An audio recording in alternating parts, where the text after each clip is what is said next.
If I can attention, I don't know what, there's an echo. No, I said there's an echo. Is that it?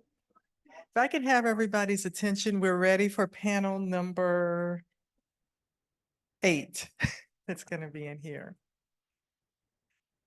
The panel is King Iron, Forging Identity Through Untold Stories of the Iron Furnace Workers of Middle Tennessee.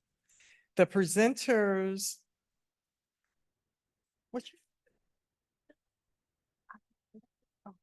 the presenters are Rachael Finch and Frederick Murphy.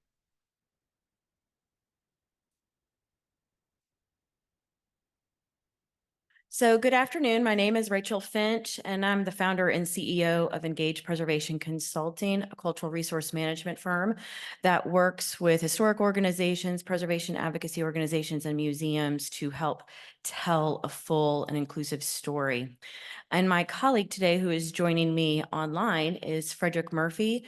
He is the founder of History Before Us, as well as the co-founder of the Tennessee African Historical Group.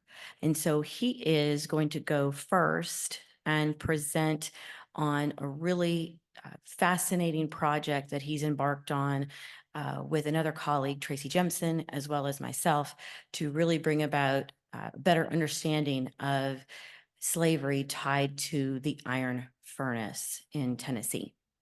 So if Frederick is online. Yep, I'm here. Can you all hear me?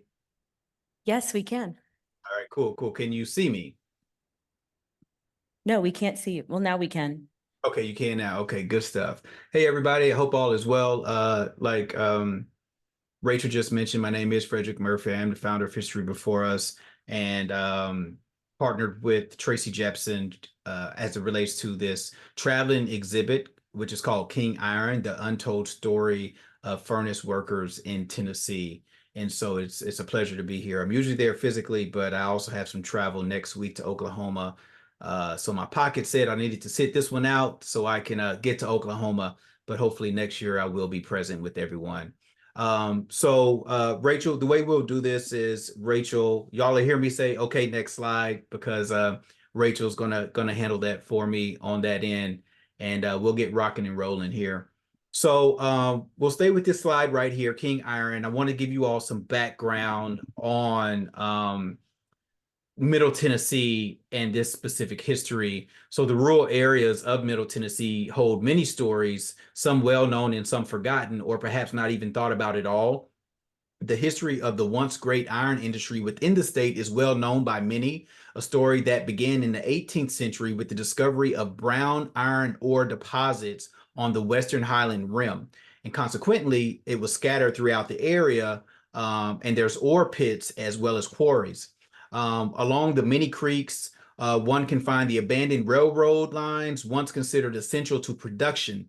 The iron itself was essential, bringing needed tools and supplies to a developing state on the edge of the wilderness frontier. So when we talk about this, Tennessee was like considered the Wild Wild West because you had westward expansion.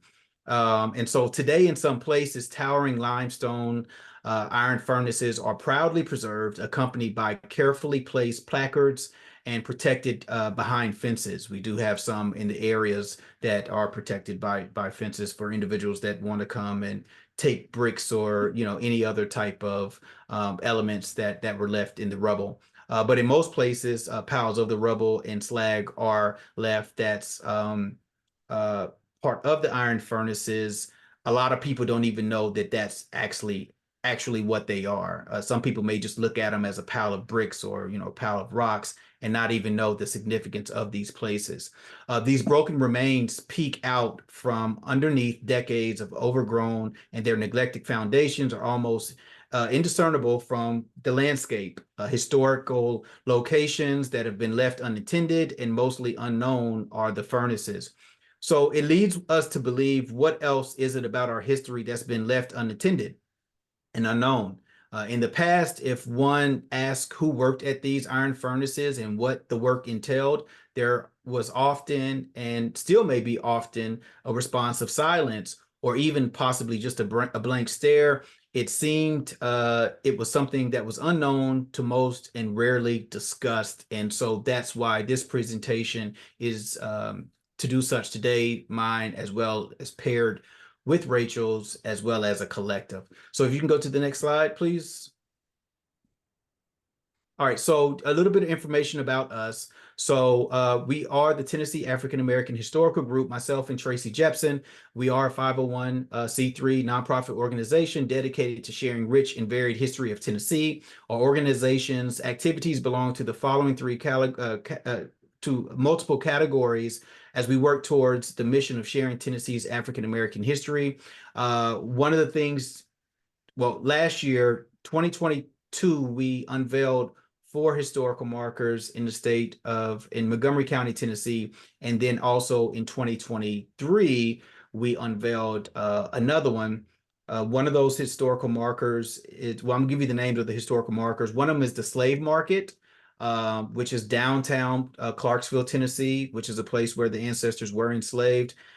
We have 101st USCT Colored Troops, which is on the campus of Austin Peay State University. We have the Negro Fairgrounds, which is also on the campus of Austin Peay State University. We have Pope G. Garrett, and Pope G. Garrett was an administrator and a businessman there in Montgomery County, Tennessee. And we were proud brainstormers as well as researchers with a couple of people at Dunbar Cave State Park. David Britton is the head man that's there, and Africanatown is a marker that was erected as well in 2022. And so we were very proud that within a short period of time, we started the process in 2021. We were able to accomplish all of those things. And now currently we have this project, this traveling exhibit that's related to the iron furnaces in the area, which many people do tend to forget about because of the simple fact Tennessee is so much it's so well known for its tobacco, at least in Middle Tennessee. Western Tennessee is more cotton. If you can go to the next slide, please. So King Iron, the project overview, is the untold story of enslaved furnace workers in Tennessee. It delves into a previously little known aspect of Tennessee state history and the iron industry of the 19th century. The exhibit includes iron industry artifacts on loan from museums and archives throughout Middle Tennessee, interpretive panels expounding upon the lives and trials of the workers, and a detailed diorama of the 19th century iron furnace scene. Next slide. And I do want to say that we started this exhibit off in Franklin, Tennessee in February is when it premiered in Franklin, Tennessee. And now it's in Dickson County, Tennessee at the Clement Historical Museum and Railroad Museum, which is in Dickson County, Tennessee. And so to kind of get how this all started, my family was closely connected to these iron furnaces. What you're seeing there with that picture is what is to believed a holding place, a holding building for different bullets, cannons, and things like that for the various different wars in which the iron furnaces helped produce ammunition. So we're talking about the French and Indian War. We're talking about the Civil War, as well as other skirmishes in the area. And so in 2021, I was able to find out a little bit more information about my family history that was tied to the iron furnaces. So as a project, in addition to the historical markers, we decided to delve deeper into these iron furnaces and the history of them. The beautiful thing about this is that Tracy lived right up the street from one of these iron furnaces in which my family was enslaved. So I live in Charlotte, North Carolina, but I do get back home to Tennessee, Middle Tennessee very often. And in doing such, we just, you know, let the rubber meet the road and got ripping and running to the archives and all these other places, collecting information, primary resources, as well as oral history. So we were able to put together this traveling exhibit. Next slide, please. So my initial connection was the Forks of Cypress. Last year, I talked about this briefly there at the symposium with a relative of mine, and I recognized that there was the connection with Florence Alabama, which is the Forks of Cypress plantation, which is what you see here. And this is Sarah Moore Jackson. She's part of the Moore dynasty, which is there in the Wilmington area. The Orton plantation was owned by her ancestors. And then you have James Jackson, who's up top. That's her husband, who actually died in 1840. But he was really good friends with Andrew Jackson, and even to the point to where when Andrew Jackson was going off for war, James Jackson would carry out Andrew Jackson's wishes and purchase enslaved individuals at his request. There is no relation to them, though. They're not related outside of being enslavers. And so in 2021, myself and a descendant, that's a cousin of mine, a descendant of an enslaved worker at the iron furnaces, found this information out that we are connected and that our ancestor was removed and loaned from the Forks of Cypress to Middle Tennessee. And James Jackson died in 1840. So his wife, Sarah Moore Jackson, who was very, very well aware of the institution of slavery and how to actually run a plantation, because her family was, they were rice planters, right? So they enslaved individuals on rice fields down in the Brunswick County area in Wilmington, North Carolina, that area. And so she was very well aware of how to keep things up and running. And what she would do was lease out enslaved individuals to these iron furnaces from Alabama to Tennessee. At one point of time, James Jackson was a resident of Tennessee, and so he was familiar with the territory. And that's where my ancestor, Ferdinand Jackson, comes in. If you can go to the next slide, please. Once we found this information out, myself and my cousin put together a presentation, went down to Florence, Alabama, discussed with the individuals our connection, and we were awarded with these, being identified as one of the founding families, which was pretty dope because we were talking about the descendants of an enslaved person, and this person, Ferdinand Jackson, who is my fourth great grandfather, is now being recognized as one of the founding families. So that was a really big accomplishment for myself and my cousin Karen. We did not expect it, but fortunately enough, it did come into play. Next slide, please.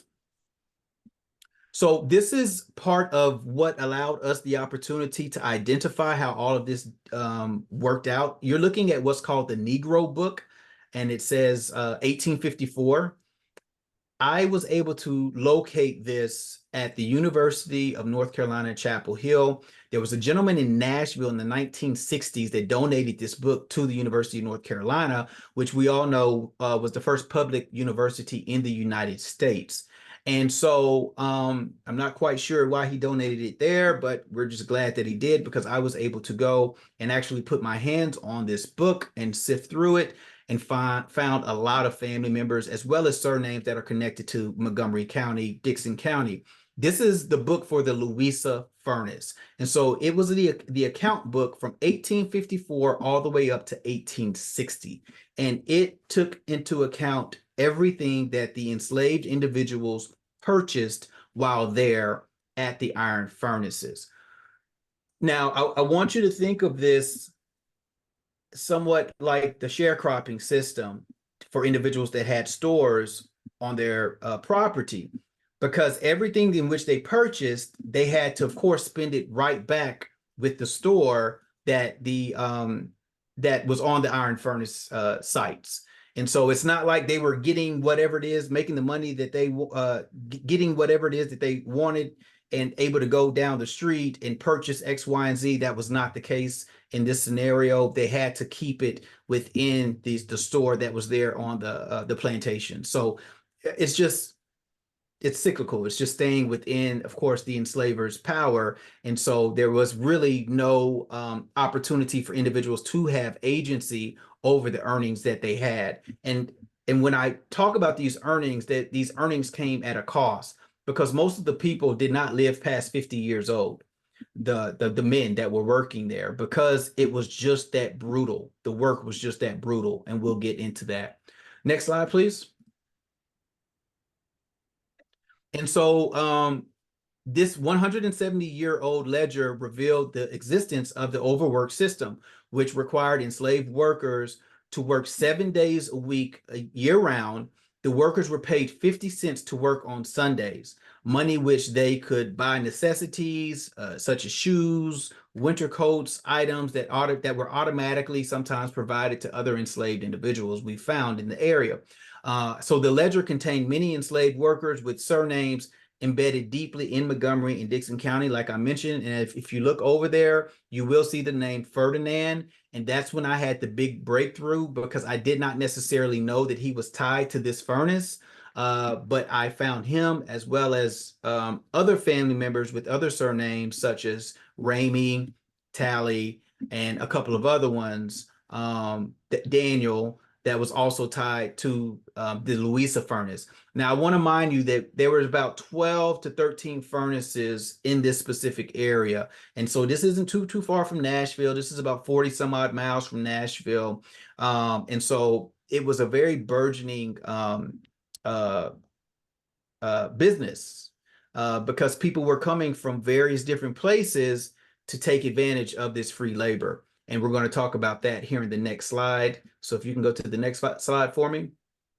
So just really brief about the history of enslavement in Tennessee. Most Africans / African Americans came to Tennessee prior to statehood via the colonies of Virginia and North Carolina, which is why we see so many names tied to Virginia and North Carolina in Middle Tennessee. It was those places in Middle Tennessee, those counties were like feeder counties, and people were reaching out after westward expansion and saying, hey, come down here, you know, it's wild, there's just plenty of land, you know, we're getting these land grants, please come on down, you'll be able to take full advantage of X, Y, and Z. And so as you see, in East Tennessee, 1 in 12 humans were enslaved. I like to call them humans because that's who they are.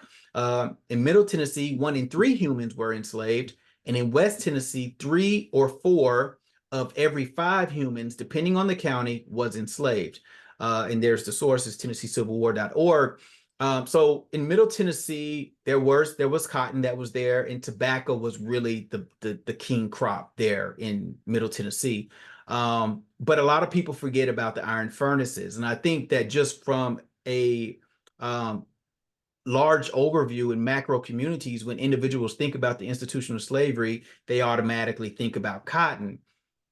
But the fact of the matter is, every industry, whether they were naval stores or every industry in this country during the time of enslavement, enslaved individuals had a hand in making sure that it was successful by force. And so you had it. From a humane standpoint, you would put into consideration how, even with the railroads, with the naval stores, SAP, agriculture, even industries such as iron furnaces, that enslaved people were undoubtedly involved in its success. Western Tennessee is more known for its cotton. And so when we talk about Memphis, Dresden, that specific area in West Tennessee, that's what you have there. Next slide, please. So I want to talk about where some of these folks came from, because a lot of people may think that these people who had a lot of these iron furnaces were solely Southerners, but that was not the case. A lot of these folks came from the East Coast. Anthony Van Leer came from Pennsylvania. Daniel Hillman, who had my family enslaved, came from New Jersey. Montgomery Bell, also an enslaver of my family members, also came from Pennsylvania, and others. Robertsons, there's just a plethora of names. And so what was happening is, when we started looking at these individuals' worth back when they were on the East Coast, hypothetically, you may see where an individual had $10,000 as it relates to their worth, land, property, et cetera, et cetera. But what was happening is, we were also seeing we found letters where individuals were writing to people on the East Coast and saying, hey, you all need to come down south. You all need to tap into this other resource. And this resource is free labor, as well as there's an industry that's here, right? That has the opportunity to expand way larger than what it is that you're doing on the East Coast. So you see where people from the droves start coming down from eastern states to the South, taking full advantage of this enslaved labor. And we're also seeing on some of their property lists. I mean, y'all, most of these iron furnaces, you didn't have under 200 people enslaved, because you can't cut off an iron furnace. It's not a switch where you just hit the switch and say, okay, boys and girls, we're shutting down for the day, go home and do X, Y, and Z. These things were ran continuously. And oftentimes some of those enslaved workers were there for 16 hours out of the day, right?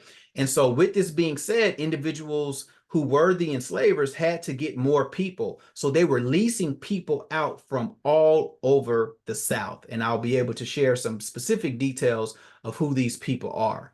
Next slide, please. Next slide, please. So business was booming, right? So the local white population, they, of course, they benefited immensely from the new iron furnace businesses by leasing their enslaved workers to furnaces for annual profits. And I want to break down some of this. So this was common practice at the time to bring in extra income for white families, because not all of these white families that were in the area that were enslavers had burgeoning plantations.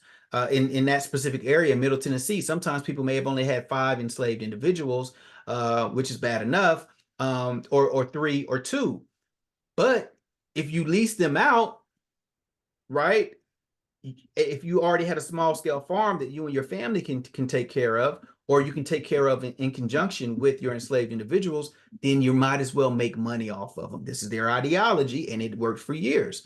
And so I'm going to talk about an individual named Solomon D. Ramey, who was a large enslaver in that specific area as well. So Solomon D. Ramey lived right up the street from the Louisa Creek furnace that I just showed you, from the Louisa furnace. And by leasing each man that he had enslaved, he could profit considerably. Enslavers were commonly given $175 to $200 a year of extra income for each man that they leased, each man or woman that they leased to the iron master, which is equivalent to $6,000 to $7,000 today. So this means that Solomon Ramey was making roughly $84,000 per year in 2023 value simply by signing a lease agreement. He no longer had to pay for the room and board of the men or their medical care, because that was huge. You had to take care of all of these things to keep people up and running so they can keep the furnaces, of course, lit, operations going smoothly. So individuals will be able to ship all of this different stuff, these different materials out across the not just this country, but across the globe. This was an international export manufacturing hub for individuals in the South, just as cotton was as well. If you can go to the next slide, please. So by studying the census records, we found that it was rare to find a man, like I mentioned earlier, to live over the age of 50. Working at the furnaces. The extreme physical demands of cutting timber and mining ore with picks and shovel, it just wore out their bodies. You can only imagine doing this for 16 hours a day with no safety hats, no gloves, none of the modern amenities that people have at warehouses or those types of industries that are, demand a lot of physical strength and dexterity, right? So the most dangerous work was loading the furnaces with the needed charcoal, iron, and limestone, as it was kept at a brutal 3,000 degrees Fahrenheit. And you heard me correctly, 3,000 degrees. And so what happened is, oftentimes when you see runaway ads for individuals who were freedom seekers from these iron furnaces, if you look at them and you read them, you'll see burn on the face, burn on the hand, burn on the leg. And we pretty much knew that those individuals most likely came from an iron furnace if they were in those specific areas. That's not to say that that may have been a punishment for quote unquote acting out from an enslaver or an overseer, but a lot of these people were burned and mutilated in some sense because of the iron furnaces that were there and that they were working in. I couldn't imagine what 3,000 degrees Fahrenheit would feel like. So in total, it required between 100 to 200 men to run an iron furnace. But enslaved women also played a vital role in keeping the operations running. Women worked in supportive roles alongside the men as cooks and laundresses. So we can go to the next slide. So like I mentioned to you all earlier, Daniel Hillman was an individual who did enslave my family. My great grandfather was named Henry Hillman. And so Daniel Hillman was one of the wealthiest ironmasters and would often lease or purchase humans from out of state. This is something that we found. Her name is Aunt Betty Carter. And we received this thanks to Melissa, which is in Houston County, Tennessee. Her last name gets by me right now. I can't remember right now, but Melissa's she's absolutely great and has been very instrumental in assisting us with this research. But we found this article in the newspaper. And if you can read it, it says Aunt Betty Carter, who claims 110 years old, who lived in Erin, that's in Erin, Tennessee, saw the iron industry rise and fall. She described herself as one of the Hillman N-words and remembers well Daniel Hillman.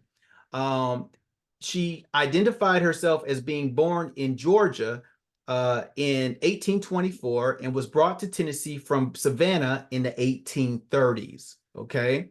So this is an example of women who were also involved in the iron furnace industry. So we can go to the next slide.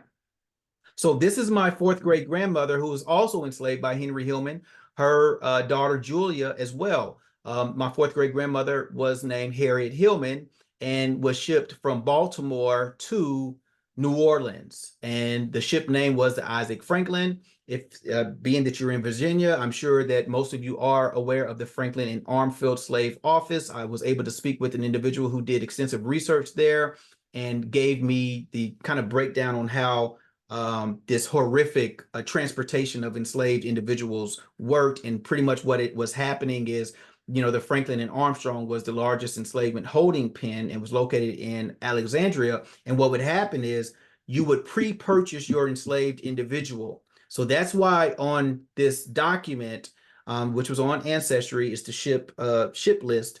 And the shipper was Hope Slatter. So that's who that person is. Daniel Hillman had pre-purchased her, right? And so you can imagine just the pains, of course, being torn away from your family when this transpires, because you don't know where you're going. You don't know what this looks like. And so these ironmasters were purchasing humans from across the South, which of course makes genealogy even worse for people like me who loves to do genealogy, because now I got to look in New Orleans and I got to look here and I got to look there, because she was born in 1820 and she arrived in 1838. So she would have been 18. But my grandmother, which is her daughter Julia, wasn't born into the 1850s. So to think that she didn't have a child until she was 35 years old, because Julie was born in 1855, would just be completely asinine to me, because those are primary good breeding years, if you will, for an enslaved person, an enslaved woman. And it's tough to say that, but it's just the facts, right? So I'm pretty sure that she had other kids, but the only one that I know of is my fourth great grandmother, Julia. So it became clear within our research that being leased to the iron furnaces was one of the worst outcomes one could experience, of course, in American slavery system. Next slide, please. And so this is her grandson, and this is my great great grandfather, Henry Hillman, and this is me standing in front of the cabin in which he was born in. It was a former slave dwelling. And in the 1960s, 1960s, my family added on to it some additional square footage. So it was a place in where a lot of my family members were born, including my great grandmother, which is his daughter. And so we still have the family land. It's a struggle right now because they're widening the roads, and they're looking to, of course, encroach upon people's land, which is what happens in gentrification in predominantly Black areas. And so we are still pretty pretty excited to still have it at least on our property. And we would love to have it upfit and everything, but finances, and it always has been finances which has plagued us in getting that done. So this is the grandson of Harriet, who you saw was enslaved by Daniel Hillman. Next slide. So this is what an individual had mentioned, the war between the states, and how people identify the Civil War based on the wording is different. But this individual that I interviewed down there in Alabama said we call it the war between the states down here. So trouble was brewing in the war between the states. And Sarah Moore Jackson, who you see right here, she sent for my grandfather, Ferdinand Jackson, as well as others who were at the iron furnaces because they were her property. So you hear trouble of brewing, and it's saying, you're saying, excuse me, hey, I need my property back. So you start seeing individuals who were once enslaved at these iron furnaces returning further south in the Confederate stronghold to where now their enslavers, original enslavers, were able to keep their property. And so what you see over there is a bank, and this is in Florence, Alabama, and it is an exact replica of the Forks of Cyprus. The Forks of Cyprus burnt down in the 60s, and this bank is an exact replica of the Forks of Cyprus because they just can't let it go down there in Lauderdale County, Alabama. As you see right here, this is my fourth great grandfather's it was his an article on his death in the news. It says, old Uncle Ferd Jackson, a worthy colored man of the old time school, died last week, aged over 80 years. He was a faithful old servant of the Jackson family, and his death removes an old landmark of the past. And so that's my grandfather. Next slide, which is my last slide. So even with this being said, there were plenty acts of resistance and painful separations. This is a mother right here, a mother of 27 children in search of her offspring. She was a belle. Earlier, I showed you all a picture of Montgomery Bell, and there were some other bells. But in this specific article, she had a desire, as you see right here, I desired to know of the whereabouts of my 5 children, colored, Polly Bell, Grafton Bell, Jeremiah Bell, Lorenzo Bell, and Fanny Bell. They lived in Dixon County. When last heard from, I made every effort in my power to hear from them, and having failed therein, I'm very unhappy. We were separated in the year of 1856, which they were probably sold, at which time we resided in Dixon County at Bell's Iron Works. I have had 27 children. 27, and now I don't know the whereabouts but three. So she knew where 24 of her children were, and I'm pretty sure that after emancipation she got busy with trying to find her kids, y'all. So it's very moving to see the dedication in this Women's History Month of this Black woman who says that, yeah, I have 27 kids, but I want to know the whereabouts of all of my children. And if you see right here, it says former servant of Montgomery Bell and now at the Planters Hotel on Summer Street, right? So what this allows us to know is that the legacy of slavery at the iron furnaces is embedded in the very structures that still stand today. And as we explore these historical sites, it is essential to reflect on the profound impact of this dark chapter in our history. The scars left by slavery endure, reminding us of the need to acknowledge and to reckon with the historical injustices that have shaped our present. And so I just want you all to put these types of things in consideration. These iron furnaces are not only in the South, they're in Delaware, they're in Pennsylvania, they're in Ohio, they're in Maryland. I've seen them in all these different states. They're in Alabama. Daniel Hillman also had a furnace in Alabama. And so they're across the country, specifically in the southeastern region in the Midwest, and you will be able to see these iron furnaces based on our research because this is the area in which we focus on. And so hopefully learning about these iron furnaces and some of the individuals, some of the players who are involved with it provides you with a little bit more comprehensive understanding on the subject matter as well as enslavement in the United States. So thank you all, and the floor is yours, Rachel.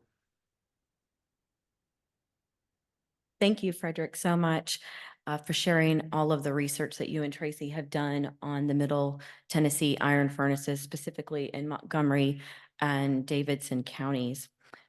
What I'm going to do is focus more on Williamson County, which is just under Davidson County. Davidson County's county seat is Nashville, which is the state capital.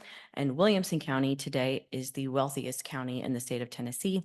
And up until the Civil War, it was the third largest slaveholding county in the state and the second largest population of wealth. So that's really important in the context of what Frederick was talking about with the wealth that was consumed by the use of enslaved laborers at these industrial furnaces. You are loosed from your moorings and are free. I am fast in my chains and am a slave. You move merrily before the gentle gale, and I sadly before the bloody whip. You are freedom's swift-winged angels that fly around the world. I'm confined in the bands of iron. Oh, that I were free. Frederick Douglass's lyrical metaphor powerfully expresses the brutality and the realities experienced by enslaved people, men, women, and children at the iron furnace plantations of Tennessee before the end of the Civil War. Far removed from the stereotypical agricultural fields of cotton, rice, sugarcane, and tobacco, untold numbers of enslaved people were forced to labor in this unspeakably hazardous industry, all but invisible on remote industrial plantations. The main economic goals of determined white ironmasters were to make sure that their industrial complexes were self-sustaining and profitable. So their plantations, usually sited within the ore and where it was located, were amongst heavily forested hillsides, but also away from towns. These semi-autonomous plantations were integrated communities, peopled by different races and cultures, and often employed hundreds of workers, male and female, young and old, Black and white. The African-American contribution was especially striking. Well over half of the furnace and forge hands in Middle Tennessee during the antebellum period were Black, overwhelmingly enslaved, and they performed every type of industrial task. According to my friend and colleague, preservationist Michael Gavin, the solid skills practiced by these enslaved people helped to alleviate some of the burdens that came with freedom by preparing them for good jobs in trades such as ironworking, stonemasonry, and carpentry, while white farmers and members of their family also found permanent or seasonal employment in the industry. But by 1856, pig iron output in the Western Highland Rim region had peaked at just over 50,000 tons. Tennessee had usually led the South in iron production during the first half of the 19th century, but financial difficulties brought on as a result of the conditions that led to the Panic of 1857 and the monumental technological changes that led to the new age of steel effectively doomed the charcoal industry in Tennessee.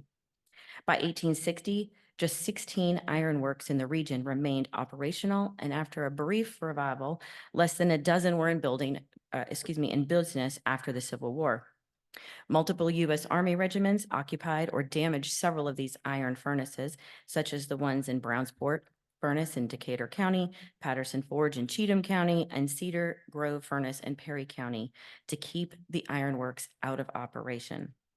From the end of the war to Reconstruction forward, only a handful of iron furnace companies, primarily in Dixon and Stewart counties, survived, with the iron workers casting the last pig iron produced in Middle Tennessee ironworks at the Cumberland Furnace in 1942.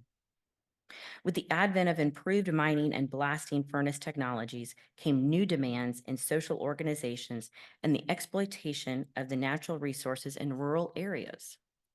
In addition to the increased labor demands, the structural shift that occurred in the industry at that time required more investment capital for expansion, and the ensuing production increased required a larger market and improved transportation facilities. Yet even after post-Civil War, steel manufacturing began in earnest and steadily increased its market share. Continuing demand caused certain technological obsolete iron-making methods and processes to still persist in Middle Tennessee until the 20th century. But the history of the Williamson furnace, also known locally in Williamson County as the Harpeth or Caney Fork furnace, which refers to its location along the Caney Fork branch of the Harpeth River, is murky and records associated with it scant at best. In 1830, Methodist minister Moses Spear purchased 2,000 acres of land that included Turnbull Creek, where a rich ore bank was located, moving the raw resources by water to his iron furnace plantation along the Caney Fork of the Harpeth River. However, just 3 years and greatly in debt, he used his iron furnace as collateral in favor of Thomas Douglas, a friend and also another well-known Methodist minister in Franklin, which is the county seat of Williamson. But by 1836, Spear could not redeem any of his debts, and so Douglas attempted to rent and then eventually sell the furnace plantation, putting it up for auction. So two of the most influential and powerful enslavers, also extensive landowners in not only Williamson County, Tennessee, but in Lawrence County, Murray County, Hickman County, and even in Alabama, Mississippi, and Louisiana, are Thomas Hardin Perkins, who is a Revolutionary War veteran from Virginia, and Nicholas Perkins, who at one point was the former Attorney General of the Mississippi Territory and assisted in the capture of Aaron Burr. These two gentlemen are the largest landowners in Williamson County at this time in the 1830s to their deaths in the 1840s, and they're also iron furnace owners. So they will purchase the furnace in 1836. So with the death of his father-in-law, Thomas Perkins, in 1837, now Nicholas Perkins owned not only the Williamson furnace, but also the other furnaces in Hickman and Lawrence counties, moving and relocating many of his enslaved laborers to work at all three iron plantations. But following his death in 1848, Nicholas Perkins had 5 sons and 3 daughters who inherited not only his iron plantations, but also his tan yards, his brick yards, 6 plantations, and 348 enslaved persons. But up until the end of the Civil War, Perkins' children were in and out of court, shocking, over ownership and control of not only his property, physical property, his land, but also the buying and selling of their father's enslaved people. But by 1878, Williamson County and its 22 districts showed landowners, landscape boundaries, and livelihood industries, including cotton gins, sawmills, turnpikes, and the railroad, but not the Williamson furnace. The Williamson furnace would have been in District 1, which is to the far northwestern corner of the county. But from this map, one would assume that with the closure of the Williamson furnace, its placement on the map, let alone the landscape, would have been worth denoting or remembering, but clearly it was not. Today, many physical traces of this once extensive and physically taxing industry have disappeared, erased from the landscape, but several communities have preserved some surviving properties as historic sites and historic districts, such as the Cumberland Furnace, Narrows of the Harpeth State Park, Brown Sport Furnace, the Promised Land community in Dixon County, the Natchez Trace Parkway, Cedar Grove Furnace, Bear Spring Furnace, and the Great Western Furnace at Land Between the Lakes.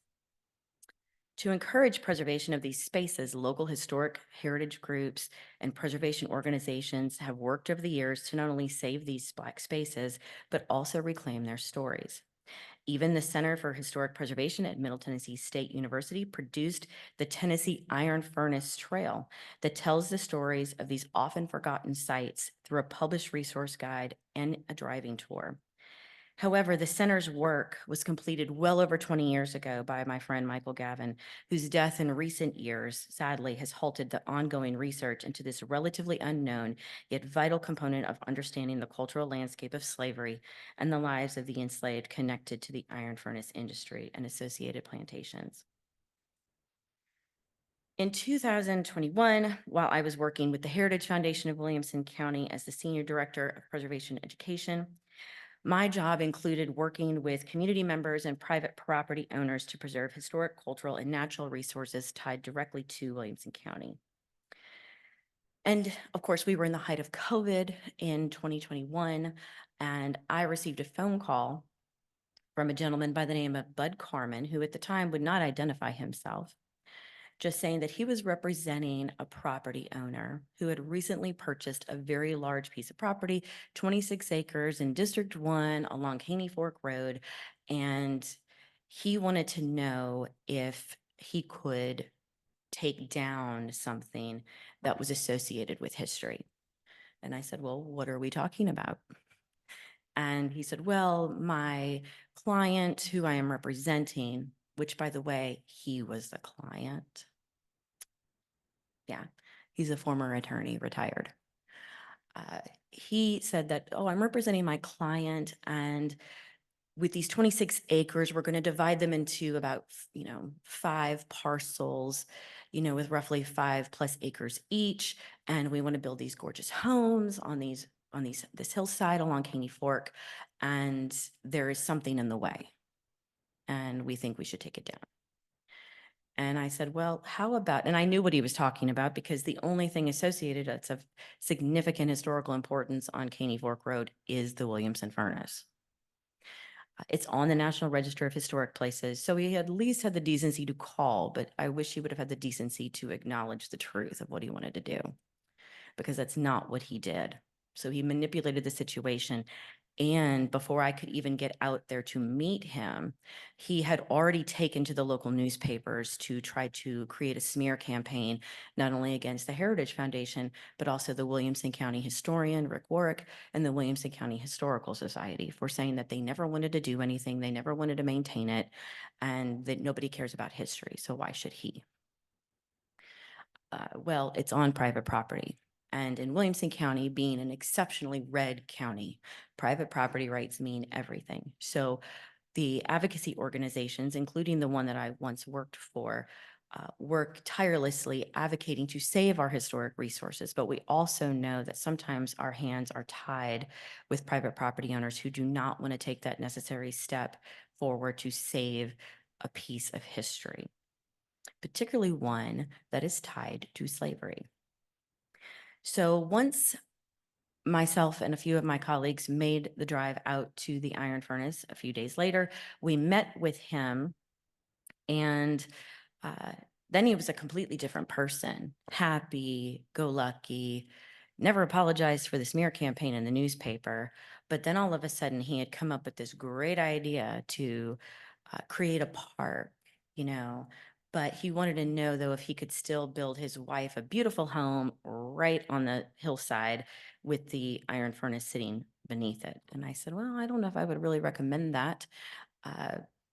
More so because of the history tied to the site. How best could you potentially locate the new home for your wife on another portion of the property and then set aside these 5 acres that include the iron furnace and create a memorial, create a park-like landscape for cleaning up the furnace, because the furnace in 2021 looked like that. So it was completely covered in brush.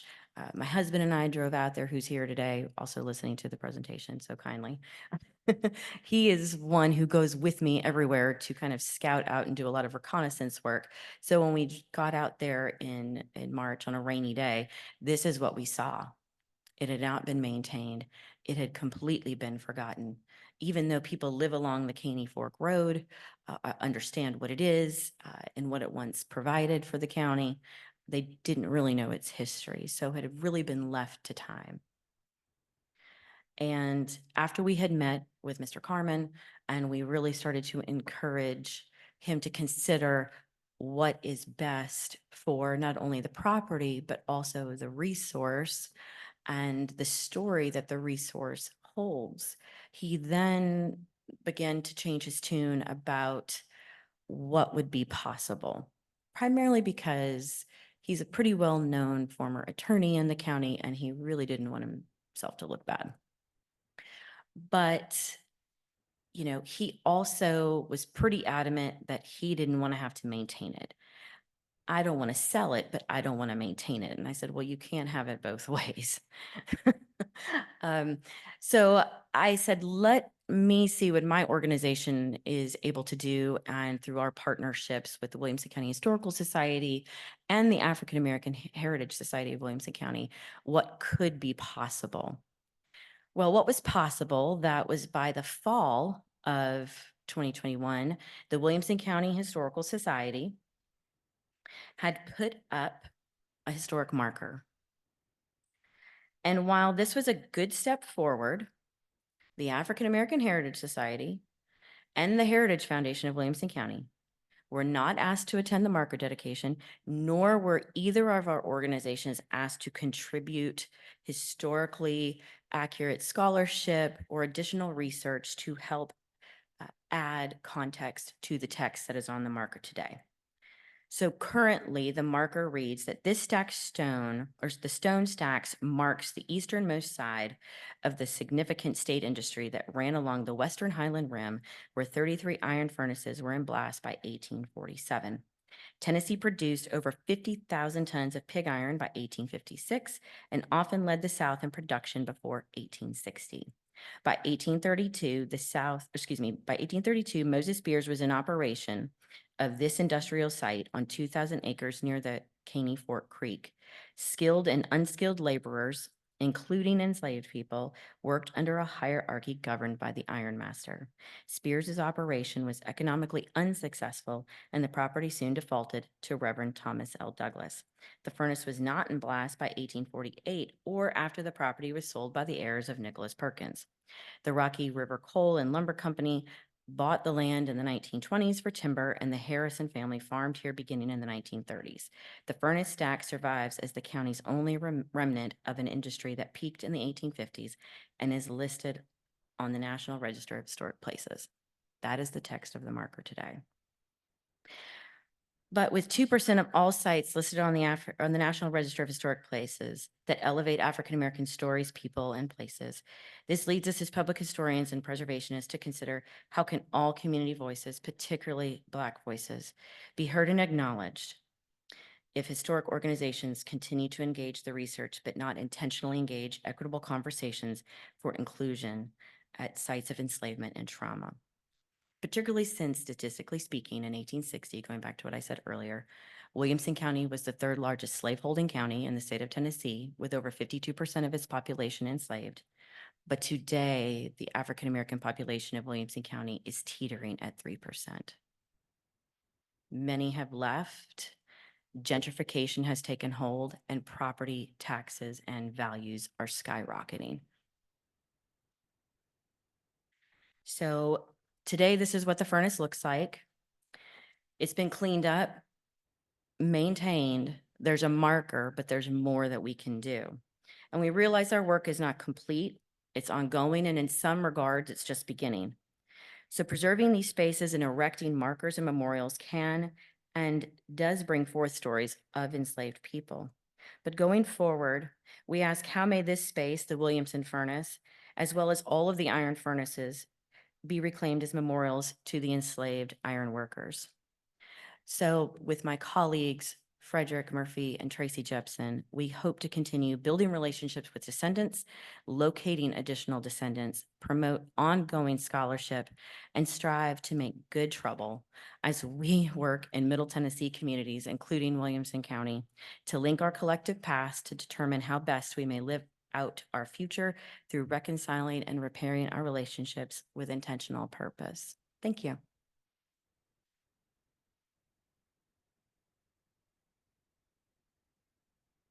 And so now I think we'll open it up for questions. I think they're also getting a microphone. Am I correct? Yes. Okay.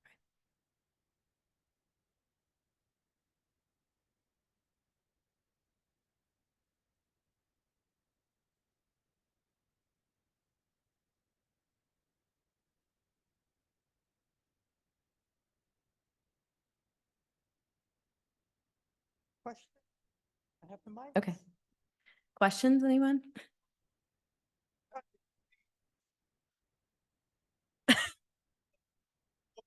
Feel like nobody's paying attention, but yes, the information was so good. I don't have any questions. It was very valuable. Well, thank you. Did I-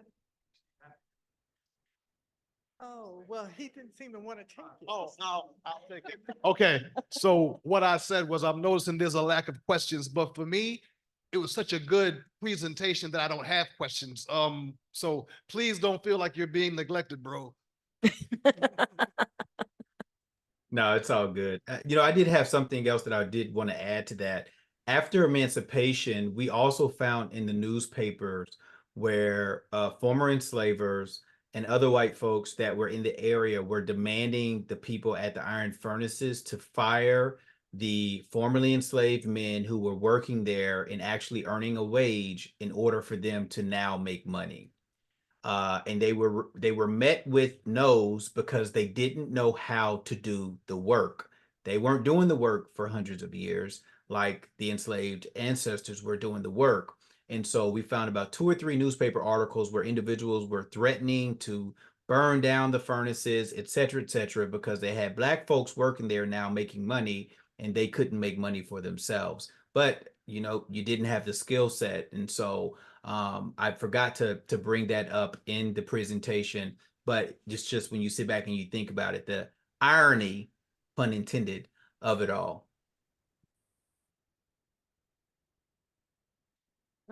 Thank you. My name is Ramona Chapman, and I thoroughly enjoyed this presentation. I spent quite a bit of time in far southwest Virginia, and we border Tennessee, Mhm. like in Marion and Abingdon area. And I'm just wondering if they had those iron furnaces in that area. Would you know whether or not Virginia had those kind of furnaces?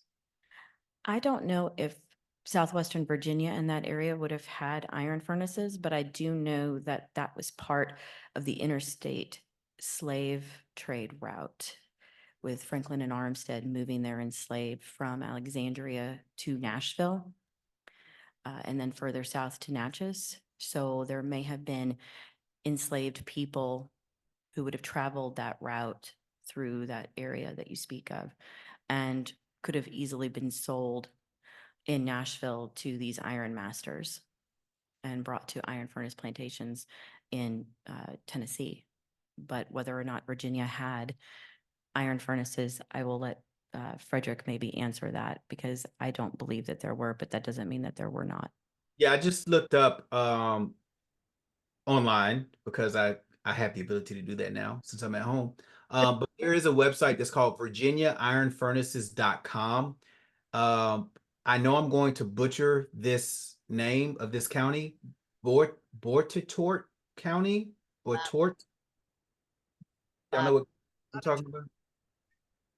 So that county did have an iron furnace. I'm not sure if that's in relation to the area in which you're talking about, but there is a website that's called virginiaironfurnaces.com, and perhaps it can provide more information in that specific area. I found them to be pretty much across the Southeast, just because that's where we're at in the Midwest. And so Pennsylvania, that's the East Coast. So there were some in that specific area, but there does look to be, some in Virginia as well. Thank you. That is, Botetourt County is At a South time. Virginia, so Okay, it is. Okay, yep. So they had one there. There was iron furnaces.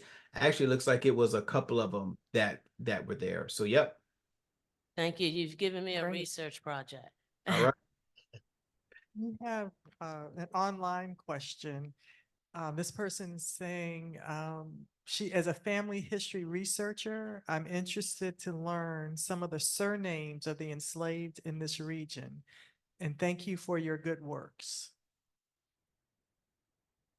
Fred, do you want to take that one? Because some of them can be associated with the plantation owners if they're renting out their enslaved to the ironworks. So sometimes I would consider looking at enslavers' probates. Yep. Or deeds, because it's usually where you will not only see names, but they will also list where those enslaved people are being moved to, especially in a probate when they're being divided up as property. Yeah, I agree with that wholeheartedly, because when you look at some of these lists of people who had these individuals enslaved, it's really astonishing to see that they are identified as the enslaver, but all of their surnames are different. And so we were kind of lucky in the sense that Harriet actually was, and it sounds terrible, was purchased by Daniel Hillman, because that we were able to trace that surname. Now we know that those Hillmans that were connected to him were most likely, of course, part of that family regime, if you will, the Hillman family, because he had multiple of hundreds of people throughout his lifetime that did not bear his surname, however, were once owned by himself and the Hillman family. And if I don't know if you all are familiar with the Hillman family, but they are a $1 billion family that's still here in the United States. There's this book that just came out. I forgot the author's name. David Montero wrote a book, and he's talking about, I think it's called The Case for Reparations. And I spoke with him last week, and he has a whole chapter that's related to the Hillman family in that book because of just the amount of money they have. So if you look up the Hillman, I think it's called the Hillman Foundation. I think they have a website called the Hillman Foundation.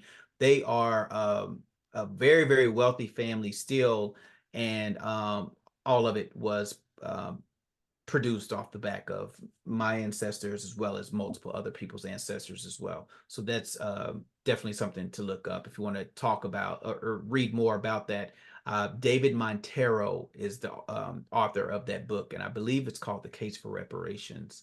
He just sent it to me, and it just arrived yesterday after he and I talked. So I look forward to diving more into that. And Michael Eric Dyson wrote the foreword of that book. So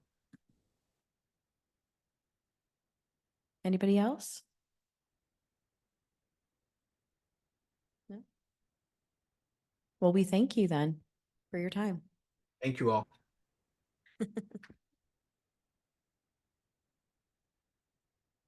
And thank you, Frederick. Next year, you will have to be here. Yep, most definitely, y'all.